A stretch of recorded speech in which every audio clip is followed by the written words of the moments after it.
carried. Kia ora. Well, Matua Wilcox and Councillor Dalton, they will move and second the next item. Next item is future management of motorised vehicles driving on Te Oneone Rangatira, Muriwai Beach.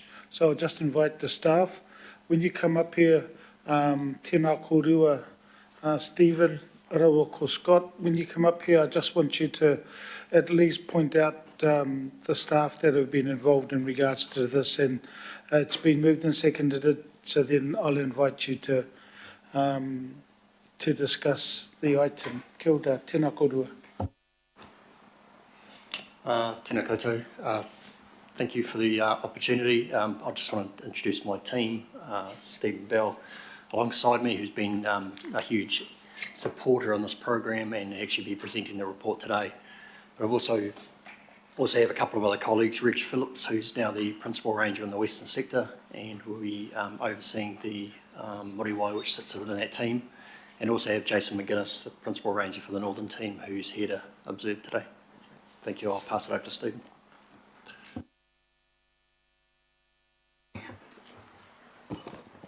Tēnā koutou, Mr Chair and Councillors. Ko Stephen Bell, tako ingoa. I work for Regional Parks. I've had the privilege of working in the Western Sector for some years, and I think other people I'd like to recognise in relation to this particular issue is the ranger staff who work on the ground at Muriwai, and others who have assisted with public consultation over the last 18 months or so. The report before you is on the future management of motorised vehicles driving on Te Oneone Rangatira, Muriwai Beach, and it relates to the recommendations to apply a fee-based permit to access a control gate for permitted vehicles to get onto the beach. There are two recommendations in the report that are on the screen in front of you. The report itself provides the results of feedback from a public consultation process we undertook in the middle of this year around the implementation of a fee for a permit to drive on the beach.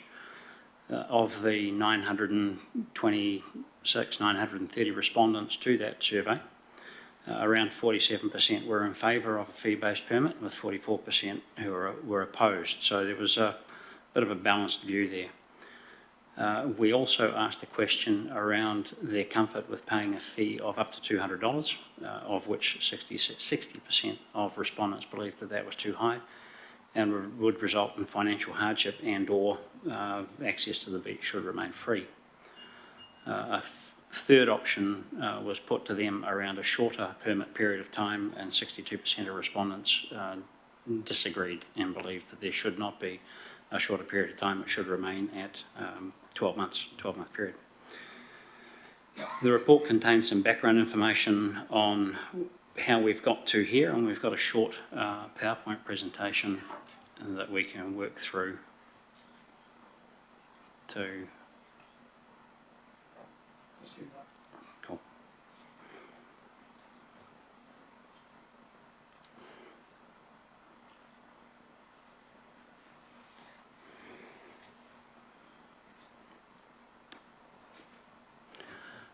As you'll see from the PowerPoint, the journey, and some of you will have seen this in a workshop we had on the 31st of August, but the journey goes back to the mid-2000s, if not before, with the Auckland Regional Council kicking off a conversation around vehicle safety on Muriwai Beach. Now, we've been before this committee, this is a third formal report over the last 18 months. Which takes us basically to the end of that journey. 22nd of September is our report to PACE. We've had some interesting community consultation on the way, and I must admit that the councillor's reference to the efforts put in by Phelan Peary, Chair of the Rodney Local Board, don't do justice to the effort he's put in to try and help resolve this particular issue. There are five options that we have looked to consider as a part of the fee-based permit system onto Muriwai Beach. Those five options, just bear with me, my apologies. Basically, option one is they're more fully contained in the report. And this is just a snapshot on the pros and cons or the benefits of each option. So option one you'll see, which is basically the status quo, the do-nothing approach. We have a permit in play, and we're looking at whether it would be effective in controlling access to the beach, what the cost would be, what the maintenance implications would be, and what the displacement risk of vehicles would be from that measure. And there is no risk, and the crosses indicate that there is a bit of risk or a lot of risk. So option one clearly does nothing towards changing driver behaviour.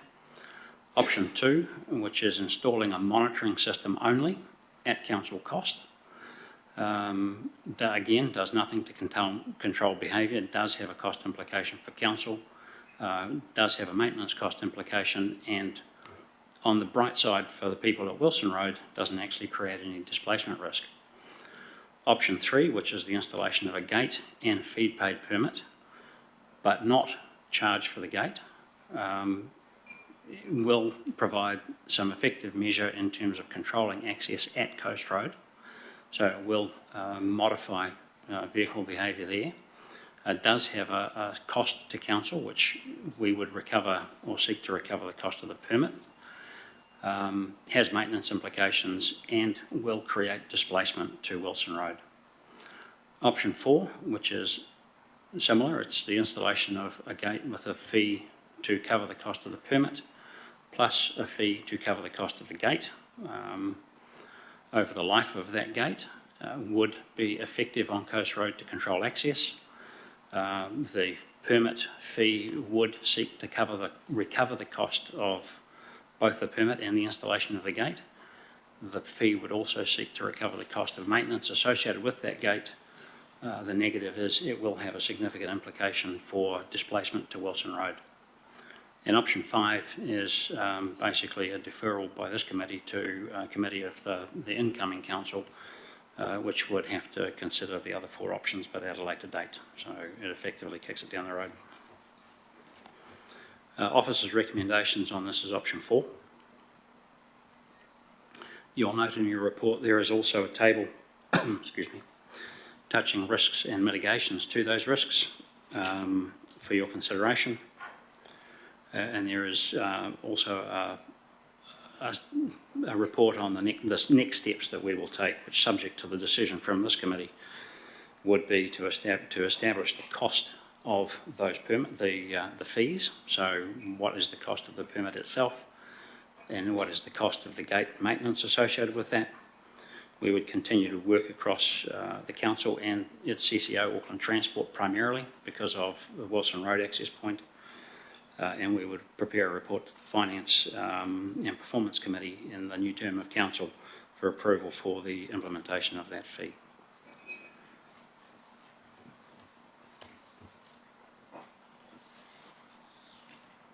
And for your reference, planning is underway for the previously resolved closure of Muriwai Beach to vehicles from 30 December 2022 to 16 January 2023.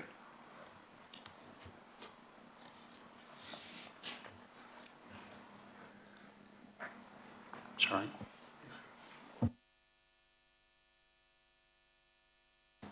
Ka pai, Stephen. Scott, any last comments before I throw it open for Pātai? No, happy with that presentation, thank you. Ka pai. So look, any questions? I haven't got any online. I'll go to the ward councillor, Councillor Sayers, and then Councillor Cooper, and then Councillor Coombe. Yeah, thank you, Chair. It was mentioned through the Chair of the Rod and Local Board that the four-wheel clubs themselves are trying to, get it under control and help and come up with solutions to cooperate with the, initiatives that we're trying to put in place. So, what is the? I know there's a group there, the New Zealand Four-Wheel Drive Association, right? And then there's, I suspect there's, I'm not quite sure of the hierarchy or the setup of it. Are they kind of a over-branching one? And if so, are they supportive of the recommendation, I guess, is what I'm curious about. Yeah. A couple more questions too, Alfred. Through you, Mr. Chair. We have a number of four-wheel drive affiliated clubs in the Auckland region and nationally. One of the groups we have been working with is an advisory group comprised of members of the four-wheel driving community as well as members of the local community. Passing comment from an advisory group meeting we had last week, actually, just to bring them up to speed with where we are at, was you're on the right track. And that was from a member of the four-wheel drive community. There is, and I'll be quite specific, that four-wheel drives are an element of the problem. Off-road vehicles are the problem, which include four-wheel drives, dirt bikes, trail bikes, ATVs, off-road, dedicated off-road buggies. It is seen as a playground for everything off-road. And our experience is the clubs tend to be quite responsible and seek to control their membership. Unfortunately, they would make up the minority of users. Thanks for that. The other one was probably around trying to understand, I know it was quite a big spend, $500,000, and that technology that we're putting in, I'm just thinking of the environment, it's a harsh environment there. So can you just give some reassurance about how robust that stuff is to put up with the sand and, that environment? And is it similar to the technology they're using further down the beach, where the road's closed at the moment? That I don't know if they use that technology down there at, was it Motatara Road? Yeah, what's the setup there? And probably the bigger question is around coping with that environment, yeah. Again, through you, Mr. Chair, the technology that's being proposed, we have engaged, Auckland Transport have actually done the work on behalf of the Rodney Local Board, on our behalf of council, if you like. The technology, CSL Limited or CSLI, I think, is the company that they engage. Technology is very similar to the technology you'll find in the Civic car park. When you drive in, it recognises your registration, opens a barrier, lets you through. We have taken great pains to stress the need to be ruggedised because of the nature of the environment out there. The salt latency here is the biggest killer, with sand coming next. And just know it's substantially more advanced than the technology at Motatara Road, because that's a steel gate with a key. So simply not able to cater for the volume of traffic that would be going through. Okay, thanks for that. Yeah, I guess the Civic car park is a bit of a different environment, isn't it? So, thanks for answering that question. I guess the last one through you, Chair, is the understanding of, I don't know if you've commented on this in the paper. I didn't pick it up. If it was in there, I apologise if I missed it. But this is like a legal action being taken against, you can't close a road. Roads are, belong to the public, therefore we'll take action. Because the reason why I ask it, Chair, is in the past, not under Auckland Council's watch, but under the previous legacy councils, I think it was tried by some of them and it ended up in the Environment Court. And my understanding was that those councils lost in the Environment Court, and on top of that, not only did that happen, but they also had to pay damages on top of it. So have you got any, what's the risk profile there in terms of that potentially happening, under this, under the council group and or Auckland Transport? I guess that includes Auckland Transport. Stephen, before you answer, just to let Councillor Sayers know that Meredith Webb is on the call as well, in the event that we need any advice from her. That's really the only comment. So yours, Stephen? Yeah, great. Thank you, through you, Mr. Chair. In answer to your question, the proposed location for the gate sits within the regional park. It is not a roadway. It is not a paper roadway. It is not an unformed legal road. So it sits solely within the control and management of Auckland Council. Motatara Road is an unformed legal road. It sits within the control of Auckland Transport. Currently the second access point onto Muriwai Beach is at Wilson Road. Again, another unformed legal road. The proposal has no gating at Wilson Road, but has monitoring of permits at Wilson's Road, so vehicles can continue to freely use that within the rules now, subject to any change to those rules in the future.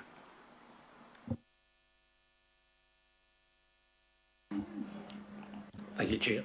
Kia ora. Councillor Cooper, then Councillor Coon. Thank you. Thanks, Stephen and Scott. I just want to build on that. So you're saying that this proposal doesn't close a legal road? Correct. So we can't be challenged That's my understanding. because it's people driving through a regional park. The other question I had was, already there's rules around driving on this beach, which, if they have been challenged, haven't won, which says you can only drive on the beach if you've got a permit. So we already have that in place. This is just about making people pay for that privilege and providing some sort of triaging system through a gate. So it's not changing it in any way other than paying for it and having a triaging system. Still have to have a permit, which we've already got in the Public Safety and Nuisance Bylaw. Through Mr Chair, in answer to your question, yes, we have a permit in place. The gate is a mechanism through which permitted vehicles would be able to access, as they are legally entitled to now, but non-permitted vehicles wouldn't, so it becomes a permit control point. And the fee is a means of recovering the cost associated with both the permit and the gate. And so really, we're just actually now implementing some of the compliance and monitoring, which we couldn't so much before, beyond the permit. But with a gate, we can do that, which is what a lot of people, and especially councillors and local board members, are always asking us to do, aren't they? Say, you need to monitor this, you need to put the compliance in. So this is a mechanism to do that, really, isn't it? To make sure people, only the people with permits, can go in there. It achieves that effect at Coast Road. Unfortunately, given Wilson's is an unformed legal road, it doesn't quite achieve that effect there. Yeah, and the other question I had is, it doesn't go to the marine effects on the gate, but I won't say what I think of people who ram things, but will it be robust enough? Because if you've got big four-wheel drive things, are they going to get more damage to them than the gate if they do that? I hope so. Sorry, I didn't say that. The design elements endeavour to take care of the fact that it will get some unwanted attention, but in such a way as that doesn't then close access to the beach for everyone. Good. Thank you very much. Thank you. Kia ora. Councillor Kuhn, then Councillor Henderson. Kia ora, Chair, tēnā kouroa, Scott and Stephen. Might just let Greggy, right? Yeah.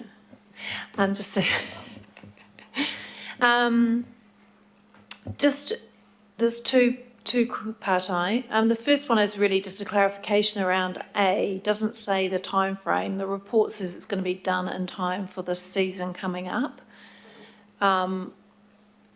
Does that need to be made any clearer? Because it's saying, we could approve this and it, could take some time to install. If I can, through you, Mr Chair, the answer to that is if approved, the installation of a gate has a 20-week build cycle. So it will not be in place for this coming summer period. It would need to be the following summer period. Okay, I might have read the report where that is picked up. Okay, maybe because that is a concern that it's going to take so long. And I guess, the main question I have really is around this is managing the status quo and that driving is going to continue. At the workshop, we saw that drone footage, which shows absolutely devastating ecological impact from vehicles in the dunes.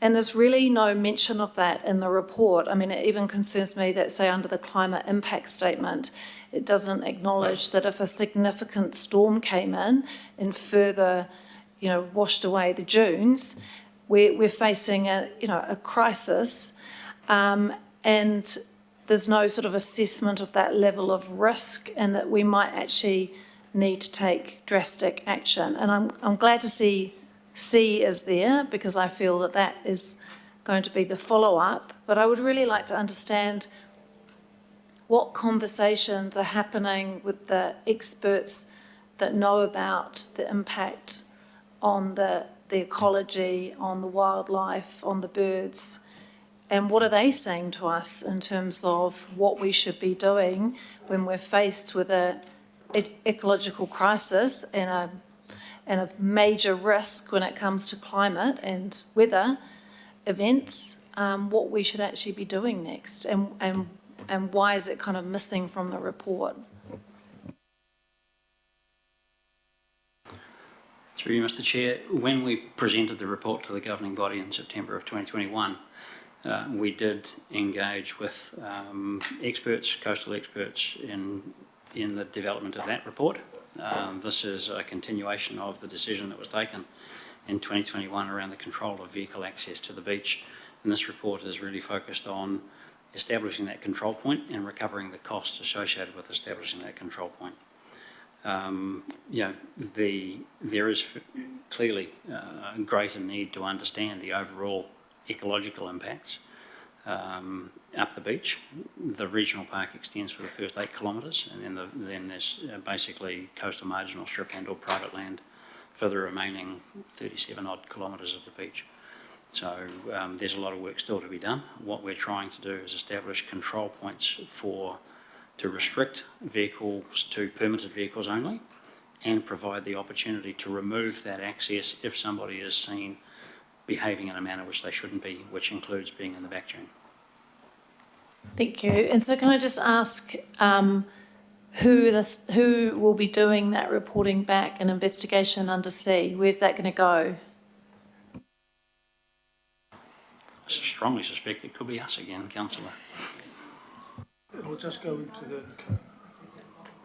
If I can please comment on that one. Thank you, team. We've actually been liaising with our policy team regarding this matter, and it's likely that that might be also seeking their input, which is why we're working on scoping this out with them, and then working with the appropriate subsequent committee to this about where do we present that information to, particularly presenting it to the next version of the Environment Committee.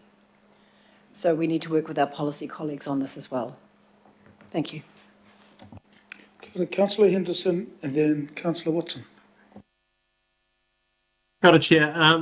Perhaps you can call me a bit of a Pollyanna on this question, but how are we involving the users of this area using their vehicles to help with the environmental outcomes that we want to seek? How are we educating people on their impacts on the beach through what they're doing? And I've got a follow-up. Through you, Mr. Chair, we have been engaging with an advisory group which is made up of representatives from the community and four-wheel drivers. We engaged with that group prior to last summer, and they contributed some funding to the establishment of a trailer with information on where you can and can't drive on the beach. They have volunteered their time last summer to provide additional education for beach drivers. Unfortunately, they were unable to fulfil that promise because they had some resource challenges. They have also volunteered their time again this coming summer to also assist, and we did improve signage and information and brochures. We need to be mindful of the volume of traffic going onto the beach there, which makes it very, very difficult to engage in any meaningful way on some days. Thank you. Just one follow-up, Chair. So if we're looking at a fee-based permit system, and this question is kind of answered a little bit by C, but if we've got a permit system that will surely require registration, when we're collecting the registration data, are we proposing to use that and help people get educated on their impacts? For example, newsletters, that kind of thing. Is that appropriate? We are kind of answered there by C, but is there anything staff could add to that section there? Through you, Mr. Chair, when you apply for a permit online, you have to acknowledge the terms and conditions for driving on the beach, which have some very explicit rules around what you can and can't do. We are looking to how we can improve that. We have brochures as well, but yeah, part of the permit process actually requires you to acknowledge your responsibilities as a driver in that environment. Cool, thank you. Kia ora. Councillor Watson. Just a quick question of clarification. I see in reference to the permit fee, it was, I think, up to $200. Have we got anything more precise, just so we have a bit of a guidance here as to what it might actually end up being? I'm loath to set myself up for disappointing people, councillor. It is probably going to be in the vicinity of half that, but I have no guarantee on that number at this stage.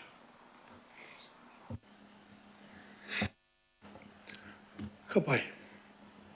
So there's no further pārtai.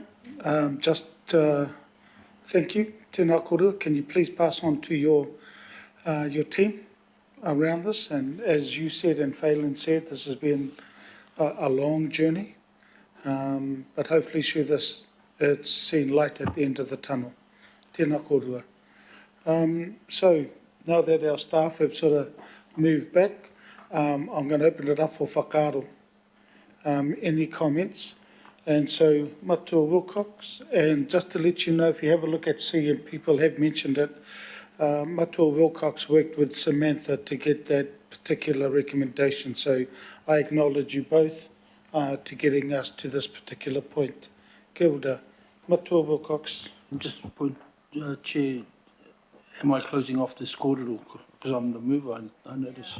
Well, you can, yep, because you are the mover, you can close it off, but okay. that's why I asked. Yeah, okay, come on.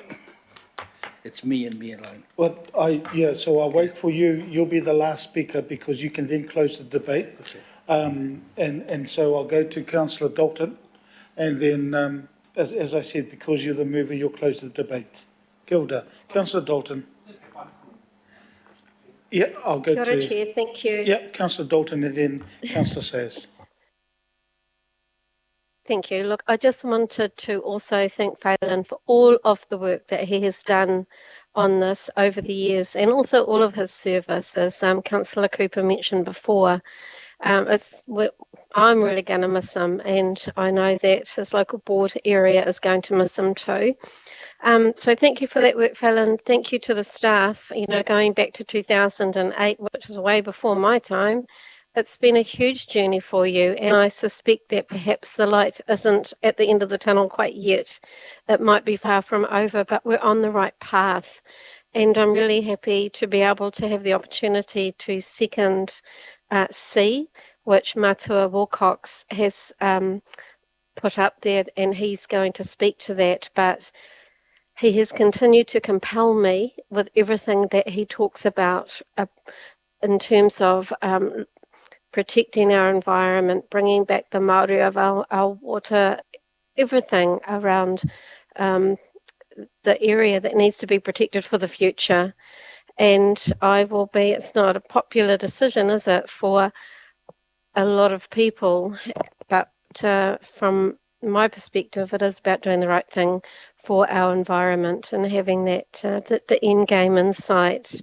So thank you, Chair, just for the opportunity to say a couple of words about that and the opportunity to second the recommendations. Kia ora.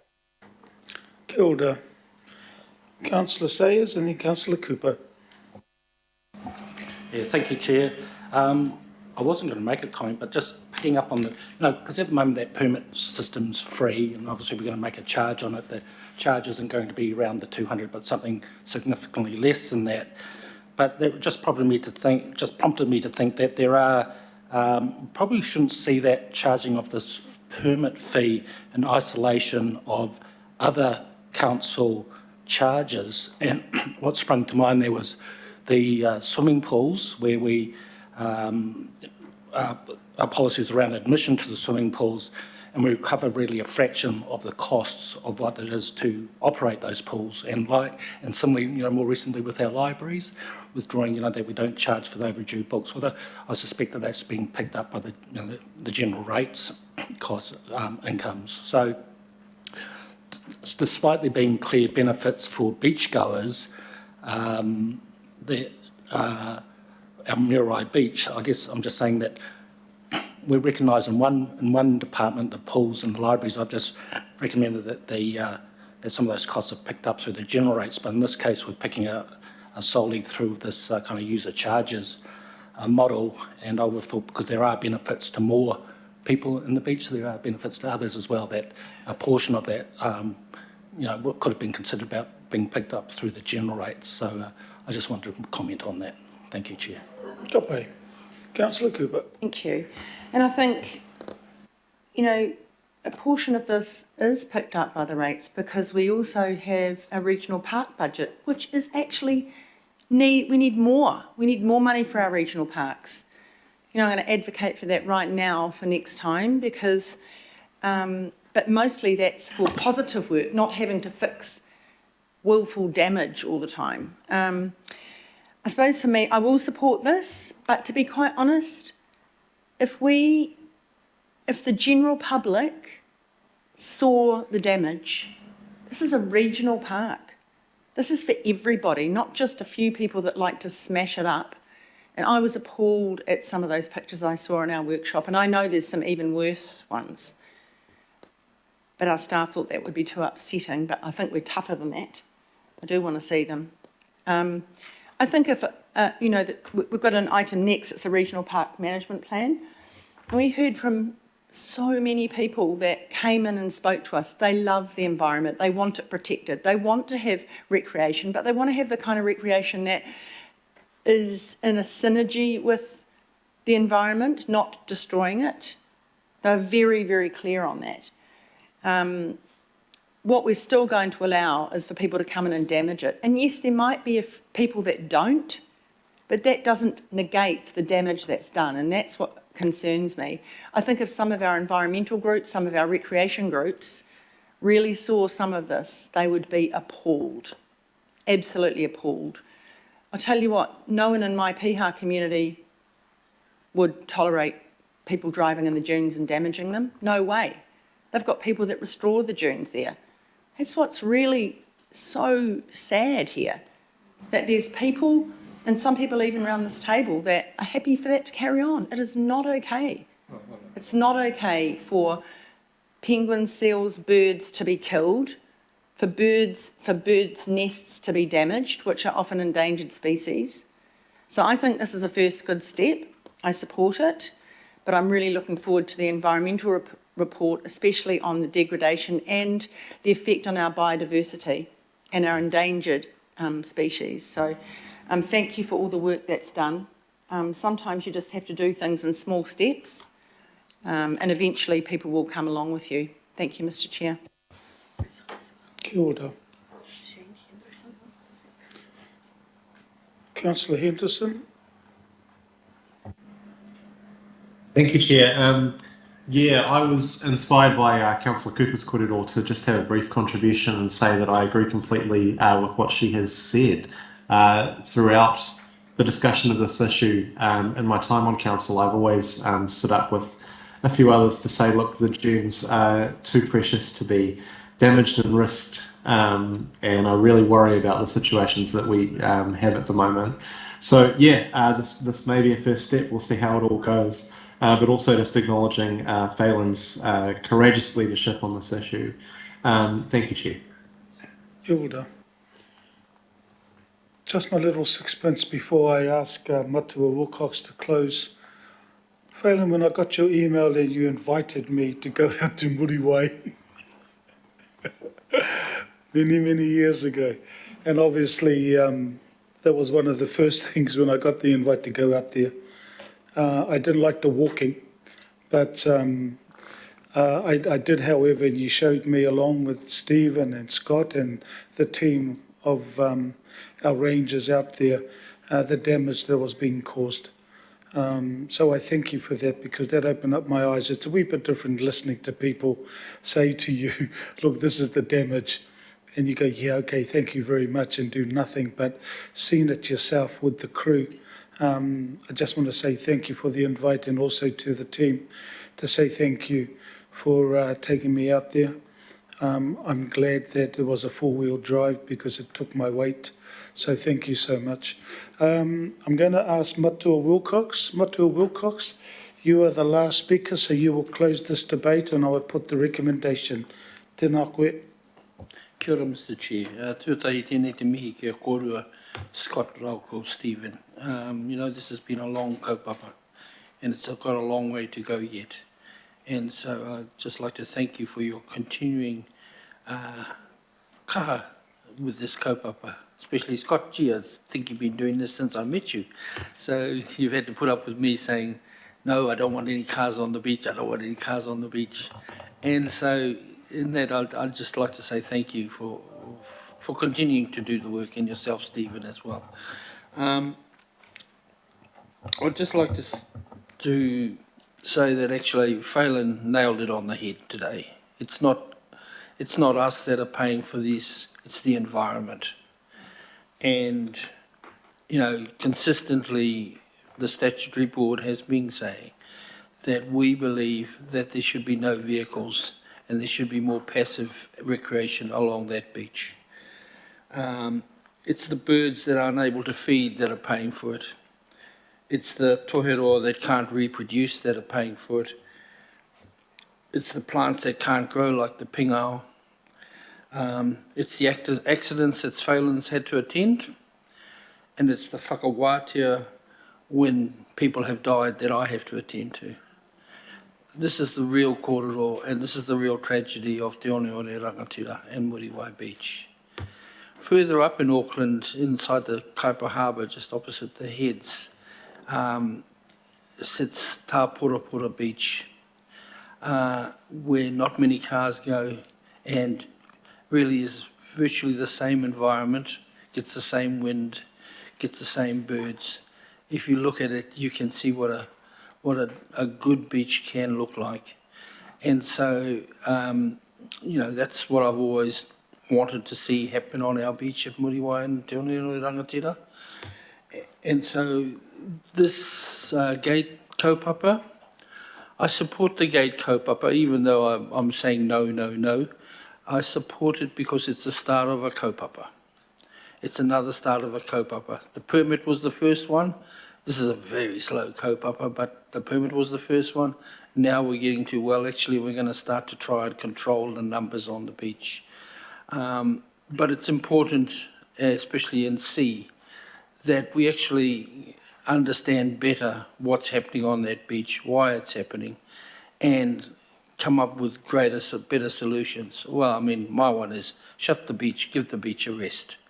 When we do that between December and the middle of January, what happens is the birds come back and start to feed on those tuatua beds and on those crustaceans that come up in the water. Not only do the birds come back, but sometimes some of the plants get a chance to re-sprout again. So I think it definitely shows that there's a solution here. Finance and performance, or finance will do their thing, and that's another discussion to be had at a later date. But for that, I'd just like to commend these recommendations to the PACE Committee, and let's wait for this kōrero to come back in the term. I would be hoping that it comes back early in the term, not like October 2025. I would be hoping that it would be happening a lot before then, because I think this kaupapa and the degradation of this beach now has been happening for the last most probably approximately 20 to 25 years. So we need to get onto this kaupapa as soon as possible. Thank you, Chair. Tēnā koe te rangatira. So look, it's been moved and seconded. I'm going to put the recommendation. All those in favour?